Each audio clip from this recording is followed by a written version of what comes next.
Selamat malam Bang Pijay. Selamat malam. Bang, kami dari Pemerhati Pendidikan Bang. Kami memantau atau melihat aspirasi masyarakat, baik tokoh, baik orang aktif di dunia pendidikan, masyarakat dan siswa. Dalam beberapa minggu ini kami sudah mengambil aspirasi mereka. Waktu ini dan kesempatan ini kami bertemu Abang ingin sedikit menanyai hal-hal tentang dunia pendidikan, Bang. Nah, Bang, kami ingin tanyakan, Bang. Begini, Bang. Menurut Abang, mana untuk ke depan ini, mana lebih baik dilanjutkan belajar daring, belajar jarak jauh dari rumah, daripada belajar tatap muka di sekolah, Bang? Oke. Ini kita pilah-pilah sebentar. Tadi pertanyaan Bang Daruco kedepannya kan gitu ya. Ya. Untuk kedepannya saya setuju dengan apa yang sudah direncanakan oleh Mas Menteri Pendidikan kita, bahwa pendidikan melalui daring ini akan dijadikan permanen. Sehingga pembelajaran tadi tidak hanya melalui tatap muka, namun diberi juga kesempatan kepada peserta didik itu untuk menimba ilmu melalui daring. Dan saya yakin bahwa keuntungan dalam hal life skill di sini akan dapat bisa lebih banyak diperoleh peserta didik tadi dengan adanya blended learning seperti ini. Itu positifnya kalau yang saya pikirkan. Ya. Semoga ke depan harusnya bisa, jangan sampai salah satunya dihentikan. Pembelajaran tatap muka walaupun untuk sementara ini masih dihentikan oleh pemerintah pusat melalui kementerian itu, dicanangkan untuk beberapa hal. Satu, untuk meredam pandemi tadi. Jadi kita juga harus bisa menyesuaikan proses pembelajaran mengajar tadi supaya lebih baik dan bisa mengikuti arahan dari atas. Kemudian bahwa kalaupun dalam proses tadi ternyata kesulitan-kesulitan itu muncul, dan hal ini bukan hanya terjadi di kota kita, tapi bahkan di seluruh provinsi yang ada di Indonesia. Namun setiap ada kesulitan, saya yakin jalan keluar pasti ada. Hanya saja ya kita butuh bersabar sampai pada akhirnya ada suatu jalan keluar yang bisa dijadikan tolok ukur nasional untuk kembali meningkatkan mutu pendidikan maupun kualitas hidup rakyat Indonesia secara global. Bang, selanjutnya Bang, kita kan sudah masa pandemik, masa pelajaran daring dari rumah. Ini lebih kurang ada 3 bulan Bang. Secara kita lihat pada masyarakat dan menurut Abang, karakter anak selama lah pandemik ini Bang, belajar daring ini, kelebih baiknya atau kelebih buruknya Bang? Oke.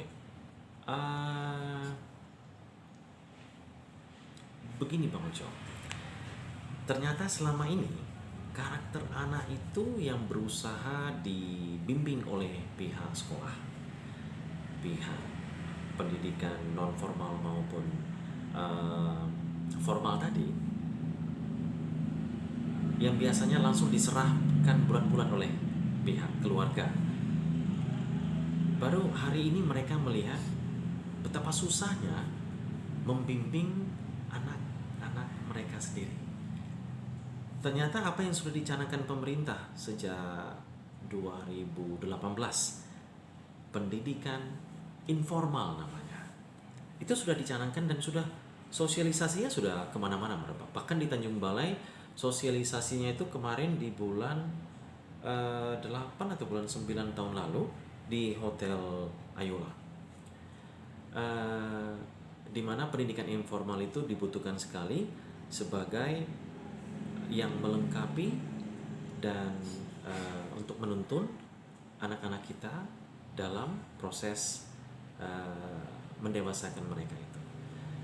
Nah, akibat pembelajaran daring ini, ternyata orang tua baru merasa kesulitannya yang selama ini mungkin permintaan anak yang mungkin gurunya memarahi, atau bahkan ada hukuman yang diberikan terlalu banyak dalam bentuk menulis, atau misalnya hukumannya dalam bentuk olahraga terasa berat. Sekarang orang tua merasa sangat-sangat amat berat untuk membimbing anak mereka di rumah. Lalu bagaimana dengan karakter? Itu kan tadi pertanyaannya. Apakah karakter itu, karakter peserta didik tadi bertambah baik atau bertambah buruk? Stagnan. Kalau saya menilainya stagnan, karena anak-anak yang pada awalnya melihat guru dengan kacamata saya tidak perlu takut dengan guru karena orang tua saya akan membackup saya gitu. Jadi guru tidak bisa buat apa-apa. Hari ini orang tuanya bukan lagi membackup anak, karena yang akan dimarahi adalah anak, dan anak tidak bisa meminta backup ke orang lain lagi sebab pembackup mereka lah sekarang yang memarahi gitu. Alhasil, wah oke, stagnan. Ini mau dikemanakan sekarang? Nah, disinilah waktunya bagi kita untuk berpikir mau diapain sekarang peserta didik maupun anak-anak kita ini sekarang. Apakah setelah pandemi ini selesai kita akan rujuk kembali dengan pihak sekolah? Oke, kami sadar bahwa selama ini ternyata orang tua bukan merupakan tulang punggung anak-anak, tapi pihak sekolah lah yang selama ini sudah membina anak dengan baik. Ternyata kebaikan itu dipandang sedikit sebelah mata oleh orang tua, dan sekarang mereka baru bisa membuka mata. Oh iya, ternyata anak saya terlalu saya manjakan. Tidak salah, namanya orang tua ya, siapa yang tidak mau memanjakan. Mereka mau memberikan hal yang lebih yang mungkin mereka tidak pernah dapat ketika mereka kecil. Sekarang mereka punya sesuatu yang bisa diberikan kepada anak mereka. Namun ternyata terlupakan ada satu hal. Kita harus bekerja keras, bukan bermanja-manja. Itu dia menurut saya sih. Terakhir Bang. Ya, silakan. Gini Bang. Selama tahun 2020 yang jelas kita kan secara nasional pendidikan kita anjlok dan generasi kita SDM-nya berkurang. Apa sebagai tokoh pendidik dan tokoh masyarakat Bapak Vijay, apa pesan-pesan untuk pemerintah secara nasional tentang dunia pendidikan, bagaimana ke depan agar lebih ditingkatkan?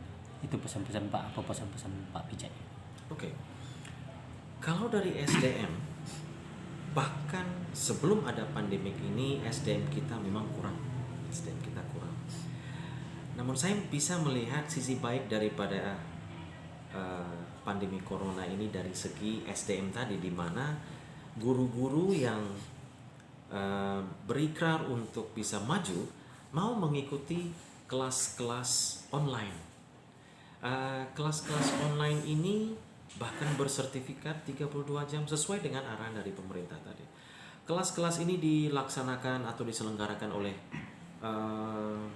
dari Ikatan Guru Indonesia, dari PGRI, yang ada yang dari Aceh, dari Sumatera Utara, bahkan sampai Sulawesi penyelenggaranya. Dan tidak ada yang mengklaster bahwa suku ini saja atau provinsi ini saja yang boleh mengikuti kelas-kelas webinar tadi.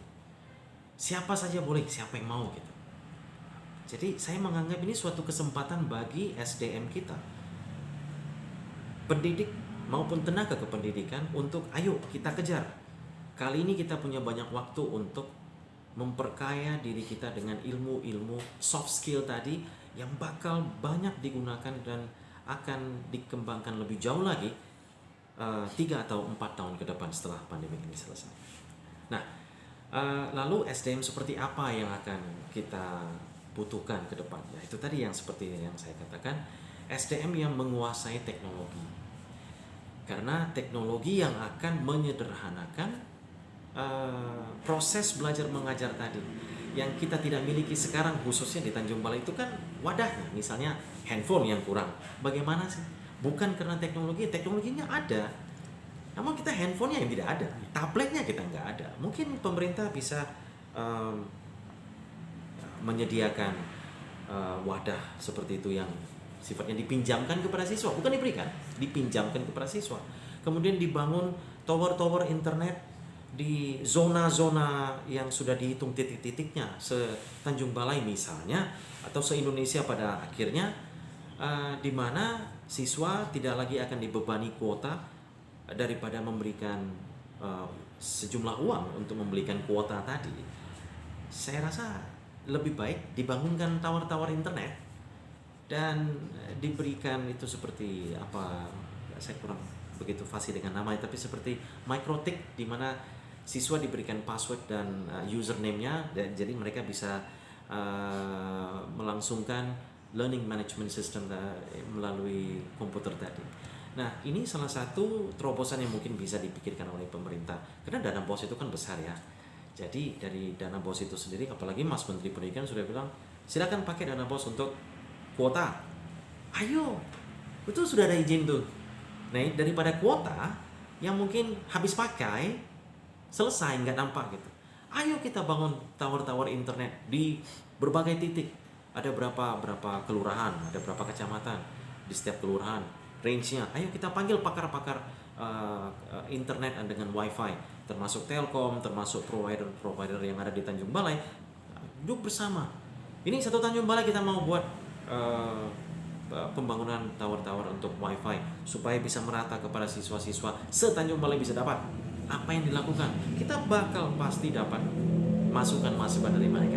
Tinggal pembiayaannya. Ayo, pembiayaan jangan pikirkan yang lain-lain lagi. Pembiayaan langsung sudah dari dana BOS. Siswa kita ada berapa sih se-Tanjung Balai ini? Ada 50.000 orang. 50.000 dikali 1 juta. Udah berapa? 50 miliar. Tuh. Sangat besar sih. Jadi saya rasa kepentingan untuk ke sana itu kalau memang kita satukan hati, kita tanamkan niat yang dalam, bisa. Jadi bukan hanya pemerintah pusat, tetapi sudah diwadahi oleh pemerintah pusat dan diselenggarakan oleh pemerintah kota, kabupaten, se-Indonesia. Saya yakin pasti berjalan dengan baik. Itu aja harapan saya. Makasih Pak Bijay atas waktunya. Semoga apa yang disampaikan Pak Bijay tadi didengar masyarakat secara luas dan didengarkan khususnya pemerintah. Selamat pagi Pak. Semoga kita ke depan semakin pendidikan ini semakin jaya, semakin maju. Amin. Terima kasih.